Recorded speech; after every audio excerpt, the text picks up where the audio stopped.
السلام علیکم ورحمۃ اللہ۔ پیارے بھائیوں اور میری بہنوں، محترم الیاس بھائی، آپ نے یہ ویڈیو بھیجی ہے علی مرزا جہلمی رافضی کی، اور یہ اپنی اس ویڈیو کے اندر غدیر خم کے مقام پر نبی علیہ الصلوۃ والسلام کے خطبے خطاب کے حوالے سے اہل حدیث پر اعتراض کرتا ہے اور اہل حدیث کے خلاف، اہل سنت کے خلاف لوگوں کے اندر بغض اور کینہ اس کا پراپیگنڈا کرتا ہے۔ اور یہ شخص اپنی اس ویڈیو کے اندر امیر المومنین حضرت معاویہ رضی اللہ تعالی عنہ پر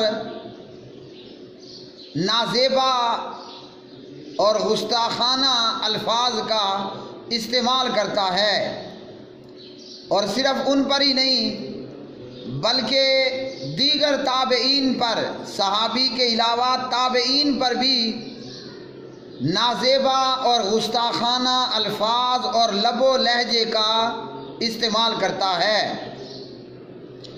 میں ہر علی مرزا کے حوالے سے کیے گئے جواب میں یہ بتاتا ہوں کہ لوگوں سنبھل جاؤ، علی مرزا اہل سنت اہل حدیث نہیں ہے، یہ کوئی اور ہی چیز ہے۔ اور جس طرح اس کے بیانات اور اس کے عنوانات ہیں اہل حدیث پر، اہل سنت پر اور حضرات صحابہ کرام پر، جناب حضرت امیر معاویہ رضی اللہ تعالی عنہ پر جس قسم کے اعتراضات اور ان مقدس ہستیوں کے خلاف جس طرح اس کا پراپیگنڈا ہے، تو اس سے یہی معلوم ہوتا ہے کہ یہ رافضی ہے۔ ہاں، معاملہ صرف یہ ہے کہ دیکھنے میں آپ اس کو بکرا کہہ لیں، چلو مذکر کہتے ہوئے، دیکھنے میں یہ بکرا بکری نظر آتا ہے، لیکن اندر دراصل یہ بھیڑیا ہے۔ اور اس ویڈیو کے اندر غدیر خم کی یہ حدیث بیان کرتا ہے صحیح مسلم میں سے، اور پھر اس میں حضرت معاویہ رضی اللہ تعالی عنہ کے خلاف نفرت جو ہے وہ پھیلانا اور نفرت برا لہجہ، بغض برا لہجہ، اور تابعین کے خلاف اور اہل حدیث کے خلاف، اور جو کچھ اس نے کہا وہ ہم آپ کو سناتے ہیں۔ صحیح مسلم یہ میری گود میں موجود ہے، اور صحیح مسلم میں دیکھتے ہیں کہ آیا غدیر خم کے موقع پر نبی علیہ السلام نے کیا کہا، اور آپ کے اہل بیت علیہ السلام میں آپ کی ازواج مطہرات کا کیا درجہ ہے، اور دیگر اہل بیت علیہ السلام کا اور اہل سنت اہل حدیث کا کیا جو ہے وہ رتبہ اور مقام ہے، اور اہل بیت کے متعلق اہل حدیث کا کیا کہنا ہے، اور اس علی مرزا کا یہ پروپیگنڈا کتنی حقیقت پر مبنی ہے۔ آپ جب اس کی ویڈیو سنیں گے اور میں آپ کو حدیث پڑھ کر بتاؤں گا، تو اس کے لب و لہجے کو اور صحابی کے خلاف اس کی زبان کے استعمال کو اور تابعین کے خلاف اس کی زبان کا استعمال، وہ آپ خود نوٹ کرنا اور فیصلہ کرنا کہ آیا اس کا اہل سنت سے بھی کوئی تعلق ہے۔ کہنے کو اپنے آپ کو اس نے ایک نیا نام رکھ لیا، مسلم علمی کتابی نام اس نے اپنے لیے یہ رکھا اور اپنے مقلدوں کے لیے، لیکن در حقیقت چمڑی اور دمڑی اور والا معاملہ ہے۔ تو علی مرزا کو سنتے ہیں اور اس کا تجزیہ کرتے ہیں کہ کس طرح اس کے لب و لہجے میں، اس کی زبان پر اتنا بغض صحابہ ہے، تو اس کے دل میں صحابہ کے خلاف کیا کینہ اور بغض ہوگا۔ اور امام مالک رحمۃ اللہ علیہ کا وہ قول ضرور یاد رکھنا کہ جو سورۃ الفتح کی آیت لیغیظ بہم الکفار، تاکہ اس کے ذریعے اللہ تعالیٰ کافروں کو غصہ دلائے کہ جو صحابہ کے خلاف بغض رکھتا ہے وہ مسلمان نہیں، وہ مومن نہیں، وہ کافر ہے۔ جو بھی صحابہ کے خلاف بغض رکھے گا، اب صحابہ میں چاہے وہ حضرت علی کے خلاف بغض رکھے یا حضرت معاویہ کے خلاف بغض رکھے رضی اللہ تعالی عنہما، میں اپنے کیمرہ مین سے کہوں گا کہ کیمرے کا رخ جو ہے وہ علی مرزا کی طرف کیا جائے اور اب آپ کو سناؤں گا کہ علی مرزا کیا کہتا ہے۔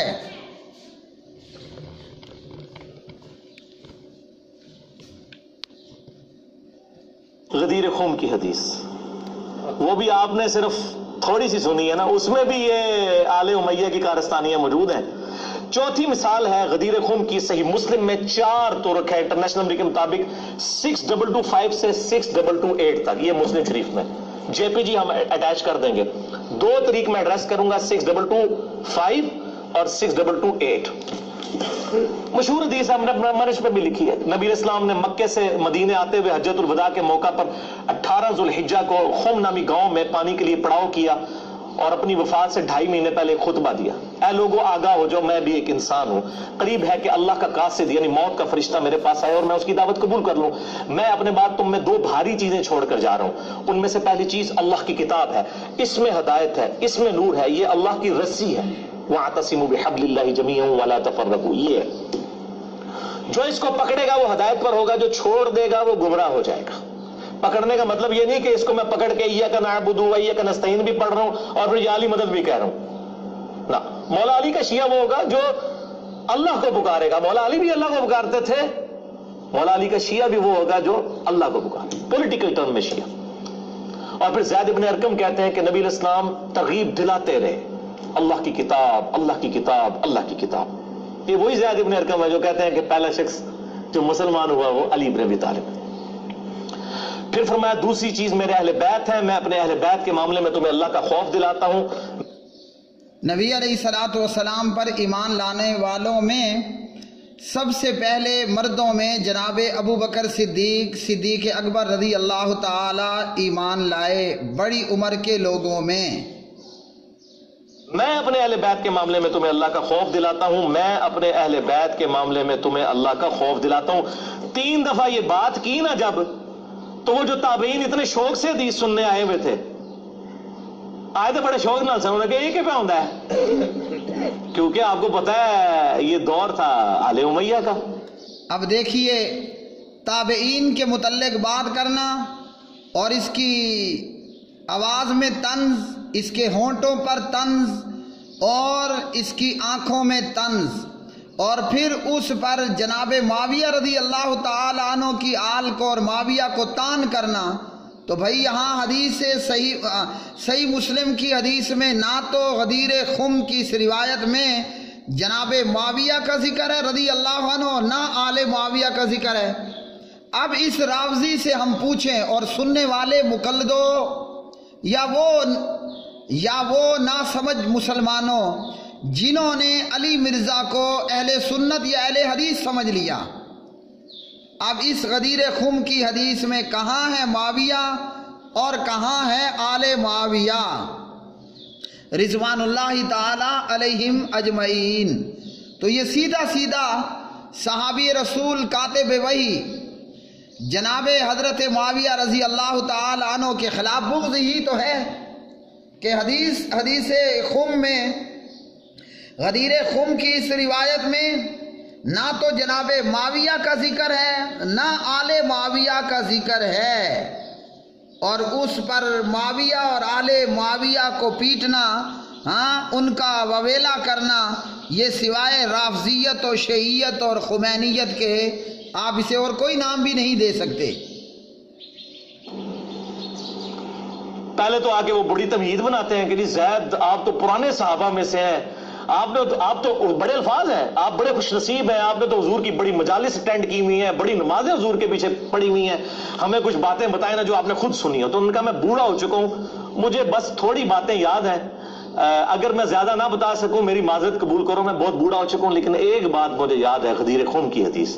تو پھر وہ حدیث یہ بیان کرتے ہیں جب وہ یہ کہتے ہیں نا کہ 3 دفعہ میں اہل بیت کے معاملے میں تمہیں اللہ کا خوف دلاتا ہوں، تو ایک تابعی ہے حسین، یہ سین والا حسین نہیں ہے، سواد والا ہے، وہ کہتا ہے وَمَنْ أَهْلُ بَيْتِي یا زید أَلَيْسَ نِسَاؤُهُ مِنْ أَهْلِ بَيْتِي، کولو ہی سوال کولو ہی جواب، بڑے ترکھی ہو اللہ دے بندے ہو۔ اب تابعین کے متعلق یہ کہنا کولو سوال کولو جواب تے بڑے ہی ترکھے ہو، اس کی شکل دیکھیں، اس کا انداز دیکھیں، اور تابعین رحمہم اللہ تعالی پر یا تابعی پر اعتراض دیکھیں اور جملے کسنا دیکھیں۔ یہ کسی سنی کی علامت ہو سکتی ہے؟ رافضیت، شیعیت اور خمینیت تو ہے اس کے اندر نہ سنیت ہے، نہ کتابیت ہے، نہ مسلمیت ہے۔ اور تابعی پر یہ اعتراض کہ کولو سوال کولو جواب، حالانکہ وہ پوچھ رہے ہیں، اور جناب حضرت زید بن ارقم رضی اللہ تعالی عنہ اس کا جواب دے رہے ہیں۔ جناب حضرت زید رضی اللہ تعالی عنہ اس کا جواب دے رہے ہیں، اور اس پر صحابہ پر اور تابعی پر اور صحابی پر یہ تان۔ ایک کیسا زہر کو لیا ہے وہ؟ اچھا جی، اب وہ سوال کر رہے ہیں اور یہ خبیث آگے سے کہتا ہے کیسا زہر گھولا ہے، یہاں نہ تو زہر ہے نہ زہر کا گھلنا ہے۔ ہاں میرے بھائیوں، جب دماغ میں شیعیت ہو، رافضیت ہو، خمینیت ہو، تو وہ جو ملیریا کا بیمار ہوتا ہے نا، ملیریا کا مریض ہوتا ہے، اسے ہر میٹھی چیز بھی کڑوی لگتی ہے۔ ملیریا کے مریض کو ہر میٹھی چیز بھی کڑوی لگتی ہے۔ اور سن لو، جس کے دل میں شیعیت کی بیماری ہوگی، جس کے دل کے اندر رافضیت کی بیماری ہوگی، جس کے دل دماغ میں خمینیت کے جراثیم ہوں گے، وہ تو یہ کہے گا، ورنہ جس کے دل کے اندر سنیت ہے، صحابہ کی محبت ہے، اہل بیت کی محبت ہے، کاتب وحی جناب معاویہ کی محبت ہے، وہ کبھی اس قسم کے جملے نہ صحابی پر کسے گا، نہ صحابی کی آل پہ، اور نہ تابعی پر۔ کہتے ہیں زید یہ جو آپ بار بار کہہ رہے ہیں کہ اللہ کا خوف دلاتا ہوں، اللہ کا خوف دلاتا ہوں، وَمَنْ أَهْلُ بَيْتِي، یہ حضور کے اہل بیت کون ہے؟ أَلَيْسَ نِسَاؤُهُ مِنْ أَهْلِ بَيْتِ، کیا حضور کی بیویاں اہل بیت نہیں ہیں؟ ابھی تو زید نے بتایا ہی نہیں اہل بیت کون ہے، انہوں فوراً فکر پہ گئی اپنی سنیت دی۔ اب دیکھیے، یہاں ایسی کوئی بات نہیں ہے، لیکن اس کی فیس ریڈنگ آپ چیک کریں اور اس کے الفاظ کے اندر طنز اور بغض کو دیکھیں۔ اس نامراد شکل والے کی شکل، یہ اس کی فیس ریڈنگ کو آپ دیکھیں، اور اس کے الفاظ اور اس کے لہجے میں بغض صحابی اور بغض تابعی دیکھیں۔ کہ آپ یہ بار بار کہہ رہے ہیں اہل بیت کے معاملے میں اللہ کا خوف دلاتا ہوں، یہ اہل بیت کون ہے؟ کیا حضور کی بیویاں اہل بیت نہیں ہیں؟ تو شیعت نہیں ہوگے کدھرے؟ اب دیکھیے، یہاں شیعت کا کوئی ذکر نہیں، اور خود سے تابعی کے اوپر سوال تھوپ دیا کہ وہ صحابی کو کہہ رہا ہے کہ تسی کتنے شیعت نہیں ہو گئے، آپ شیعہ تو نہیں ہو گئے ہیں۔ تو علی مرزا کولو سوال بنا رہے ہیں تو کولو جواب دے رہا ہے، کولو سوال بنا رہے ہیں، کولو جواب دے رہا ہے۔ نہ تو حسین نے یہ کہا اور نہ زید نے یہ کہا، یہ ہے رافضیت، شیعیت اور خمینیت۔ علی مرزا کولو اپنے آپ سے سوال بنا رہا ہے اور زید کے متعلق کہہ رہا ہے کہ آپ شیعہ تو نہیں ہو گئے، حالانکہ حدیث صحیح مسلم پڑھ لیں غدیر خم کے متعلق، تو تابعی حسین نے یہ نہیں کہا کہ آپ شیعہ تو نہیں ہو گئے، یہ علی مرزا کی ہیرا پھیریاں ہیں۔ یہ وہ کہہ رہا تھا اصل میں آج کے دور میں۔ اور تابعی، یہ تمیز ہے بات کرنے کی صحابی کے ساتھ؟ اب یہ کہتا ہے یہ تمیز ہے بات کرنے کی، بے وقوف اور احمقیت کی جو ہے وہ مثال نہیں، خود صحابی معاویہ کی بھی توہین کر رہا ہے، آل معاویہ کی بھی توہین کر رہا ہے اور تابعی حسین کی بھی توہین کر رہا ہے، الٹا چور کوتوال کو ڈانٹے، یہ گندی فیس ریڈنگ، گندا لہجہ، اور اوپر سے کہتا ہے یہ تمیز ہے۔ یعنی وہ کیا کہتے ہیں، ہماری بلی ہمیں میاں ہوں، ہاں، الٹا چور کوتوال کو ڈانٹے، وہی معاملہ کہ خود توہین کا مرتکب ہو رہا ہے۔ اور اس کے فیس میں دیکھیے کتنا غیظ و غضب ہے حضرت معاویہ کے لیے، آل معاویہ کے لیے اور تابعین کے لیے، کہ ان پہ خود سے جھوٹ بنائے جا رہا ہے۔ آپ علم حاصل کرنے گئے، آپ تو ویسے اپنے مولویوں کا بڑا ادب سکھاتے ہیں، یہ دیکھیں نا کیسا زہر آل امیہ نے گھولا ہے کہ ایک صحابی سے سوال کا۔ اچھا، یہ کیسا زہر آل امیہ نے گھولا ہے؟ اور بھائی صحیح مسلم کی حدیث میں نہ تو معاویہ کا ذکر ہے نہ آل معاویہ کا ذکر ہے، پھٹے منہ تو کہاں سے لے کر آ گیا، گھسا کے بیٹھ گیا ان کو۔ کولو جواب ہی دے رہے ہیں، اس نے کبھی کہا ہے کہ میں حضور کی بیویوں کو اہل بیت نہیں مانتا ہوں، کولو ہی رزلٹ کاٹ لیا زید اہل بیت کو۔ تو میرے پیارے بھائیو، یہ ہے اس علی مرزا کا معاملہ۔ آگے بھی اس کی اس طرح کی دیگر بہت ساری اس نے خود سے ہی کولوں سے ہی حفاظت گڑھ لی، اور صحابی پر اور تابی پر تان۔ صحیح مسلم میں نہ تو اس حدیث میں معاویہ ہیں نہ آل معاویہ ہیں۔ یہ حدیث کیا ہے؟ جناب زید بن ارقم رضی اللہ تعالی عنہ بیان کرتے ہیں کہ نبی علیہ الصلوۃ والسلام ایک دن مکہ اور مدینہ کے درمیان واقع ایک پانی کے کنارے جسے خم کہا جاتا تھا ہمیں خطبہ دینے کے لیے کھڑے ہو گئے۔ آپ صلی اللہ علیہ وسلم نے اللہ تعالیٰ کی حمد و ثنا بیان کی اور واعظ و نصیحت کی، اور پھر فرمایا کہ اے لوگو سن رکھو، میں ایک انسان ہوں، قریب ہے کہ اللہ کا قاصد آئے اور میں اس پر لبیک کہہ دوں، اور فرمایا کہ میں تمہارے اندر دو بھاری چیزیں چھوڑے جا رہا ہوں، وَأَنَا تَارِكُمْ فِيكُمْ ثَقَلَيْنِ اولهما کتاب اللہ فیہ الہدی والنور فخذوا بکتاب اللہ واستمسکوا بہ فحث علی کتاب اللہ ورغب فیہ۔ نبی علیہ السلام نے فرمایا ان میں پہلی چیز وہ اللہ کا قرآن ہے، اس میں ہدایت ہے، نور ہے، اللہ کی کتاب کو لے لو، مضبوطی سے پکڑ لو، اور آپ نے کتاب اللہ پر بہت زور دیا، بہت ترغیب دلائی۔ اور دوسری چیز کیا فرمائی؟ فرمایا نبی علیہ الصلوۃ والسلام نے وَأَهْلُ بَيْتِي، اور میرے اہل بیت، اذکرکم اللہ فی اہل بیتی، اذکرکم اللہ فی اہل بیتی، اذکرکم اللہ فی اہل بیتی، میں تمہیں اللہ کی یاد دلاتا ہوں اپنے اہل بیت متعلق، مطلب میرے اہل بیت کے ساتھ اچھا سلوک کرنا۔ لیکن امت نے نہیں کیا۔ حضرت حسین رضی اللہ تعالی عنہ کو شہید کرنے والے کون؟ شیعان علی کا دعویٰ کرنے والے۔ حضرت علی رضی اللہ تعالی عنہ کو شہید کرنے والے کون؟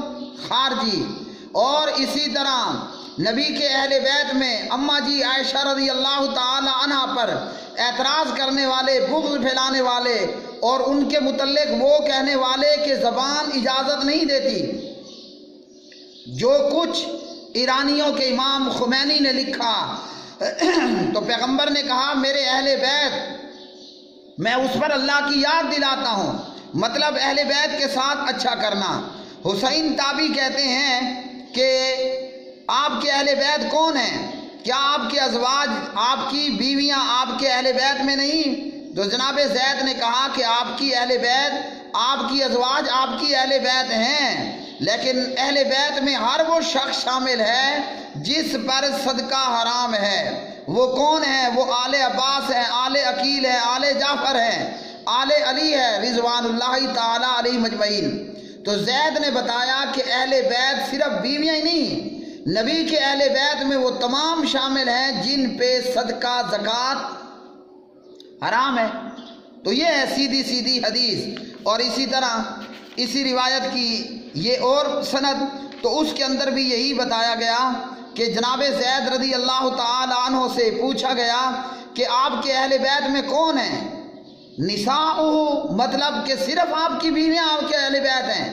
تو فرمایا کہ صرف اہل بیت آپ کی بیویاں نہیں، بلکہ آپ کے بعد آپ کے خاندان کے رشتہ دار، خونی رشتہ دار جن کا رشتہ ٹوٹنے والا نہیں، وہ بھی آپ کے اہل بیت میں ہیں۔ تو دونوں جگہوں پر یہ وضاحت موجود ہے کہ بیویاں بھی اہل بیت ہیں اور آل عباس، آل عقیل، آل جعفر وغیرہ علیہ السلام یہ بھی اہل بیت ہیں۔ اور اس پر پراپیگنڈا کرنا اور اس پر جناب جھوٹ بولنا اور تابی کے خلاف یہ بغض، اب ان احادیث کے اندر، غدیر خم کی ان احادیث کے اندر صحیح مسلم میں نہ تو جناب معاویہ کا ذکر ہے، نہ آل معاویہ کا ذکر ہے، اور سوال کرنے والا سوال کرتا ہے کہ اہل بیت میں تو بیویاں ہیں، تو کہا کہ نبی کی اہل بیت میں جن پر صدقہ حرام ہے وہ بھی اہل بیت میں شامل ہیں۔ بیویاں تو ہیں ہی ہیں، بیویوں کے علاوہ جن پر صدقہ حرام وہ بھی اہل بیت میں ہیں۔ اب اس پر حضرت معاویہ کو طعن کرنا اور آل معاویہ کو طعن کرنا رضوان اللہ تعالی علیہم اجمعین، یہ سراسر شیعیت کا کام ہے، یہ سراسر خمینیت ہے، یہ تو سراسر رافضیت ہے۔ لیکن بھولے بالو، تم نے اسے سامنے بخاری رکھے یہ سمجھ رکھ لیا کہ یہ جو ہے وہ شر پسند، یہ شر پسند اہل حدیث ہے، یہ شر پسند علی مرزا جہلمی رافضی اہل حدیث نہیں ہے۔ لوگوں کو دھوکہ دینے کے لیے اپنی ویڈیوز میں اپنے آپ کو زبیر علی زئی رحمہ اللہ کے ساتھ دکھائے گا، دھوکہ دینے کے لیے اپنی ٹیبل پر بخاری مسلم لوگوں کو دکھانے کی کوشش کرے گا، ورنہ یہ اہل حدیث نہیں ہے۔ تو غدیر خم کی یہ حدیث، اس میں یہ ثابت ہوا کہ آپ صلی اللہ علیہ وسلم کی بیویاں بھی آپ کی اہل بیت ہیں۔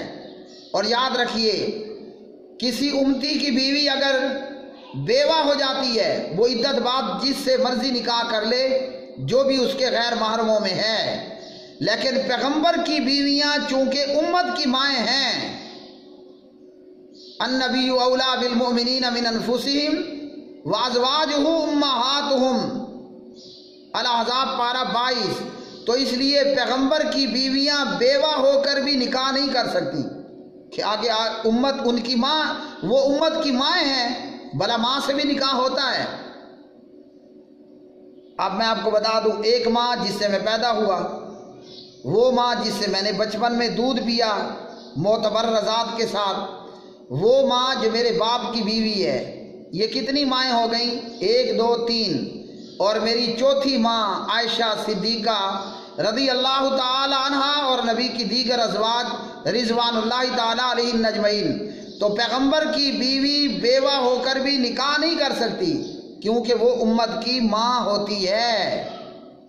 تو نبی کی بیویاں نبی کا اہل بیت ہیں، اور ساتھ میں وہ بھی اہل بیت ہیں کہ جن پر صدقہ حرام ہے۔ اس تعلق سے قرآن مجید نے کیا کہا؟ انما یرید اللہ لیذھب عنکم الرجس اہل البیت ویطہرکم تطہیرا۔ قرآن مجید فرقان حمید نے کہا کہ اللہ تعالیٰ یہی چاہتا ہے کہ ہر ناشایان بات کو دور کر دے اور تمہیں پاکیزگی کے کمال کو پہنچا دے، اے اہل بیت۔ تو نبی کی بیویاں نبی کی اہل بیت ہیں، پلس آل عباس، آل عقیل، آل جعفر، آل علی علیہ السلام یہ بھی اہل بیت ہیں کہ جن پر صدقہ حرام ہے۔ یہ تو تھی حدیث۔ اب اس حدیث میں حضرت معاویہ اور آل معاویہ کو طعن کرنا اور صحابی کے خلاف اور تابی کے خلاف اپنی آنکھیں باہر کو نکالنا اور اپنے لہجے میں، لب و لہجے میں غصہ اور غیظ و غضب ظاہر کرنا، سنی کبھی نہیں کرے گا، اہل حدیث کبھی نہیں کرے گا۔ وہ کہنے والے ہمارے بھائی نے کہا نا، معاویہ تو سڑدا ہے کیوں، معاویہ تو سڑدا ہے کیوں، تو معاویہ سے بغض رکھتا ہی کیوں ہے؟ جو سنی ہوگا، جو اہل حدیث ہوگا، جو وہابی ہوگا، وہ معاویہ سے پیار کرے گا، وہ معاویہ کا نام سن کر جل بھون کا شکار نہیں ہوگا، ہاں جو علی مرزا ہوگا، جو ایرانی ہوگا، جو خمینی ہوگا، ہاں جو علی مرزا ہوگا، جو خمینی ہوگا، جو رافضی ہوگا، جو شیعہ ہوگا، وہ ضرور پھر معاویہ کا نام سن کر جل بھون کا شکار ہوگا۔ معاویہ تو سڑدہ ہیں کیوں تے معاویہ تو مردہ ہیں کیوں۔ تو اس لیے لوگوں سمجھ جاؤ اس بے روپیے سے کہ بات کچھ ہو رہی ہے اور یہ حفوات کچھ کر رہا ہے، اس کی زبان حفوات کچھ اور نکال رہی ہوتی ہے۔ اللہ سبحانہ و تعالیٰ سے دعا ہے کہ اللہ رب العالمین ہمیں پیغمبر کے اہل بیت، پیغمبر کے صحابہ، پیغمبر کی ازواج رضوان اللہ تعالیٰ علیہ مجمعین، ان سے محبت اور پیار کرنے کی توفیق عطا فرمائے، اور جو معاویہ کا اور عائشہ کا رضی اللہ تعالیٰ عنہما دشمن ہو اس کا منہ بند کرنے کی توفیق عطا فرمائے۔ اللہ تعالیٰ ایسے بھیڑیوں اور ایسے شر پسندوں پر اپنے کتوں میں سے کوئی کتا چھوڑ دے جو ان کی زبان نکال بار کھینچیں، جو زبان معاویہ کے خلاف بغض رکھتی ہے، وہ اللہ ان پہ کتا مسلط کر دے جو ان کی آنکھیں کھینچ باہر نکالے، جو صحابی اور تابی کے خلاف اپنی آنکھوں میں، اپنے فیس میں بغض و کینہ رکھتے ہیں۔ وآخر دعوانا ان الحمدللہ رب العالمین۔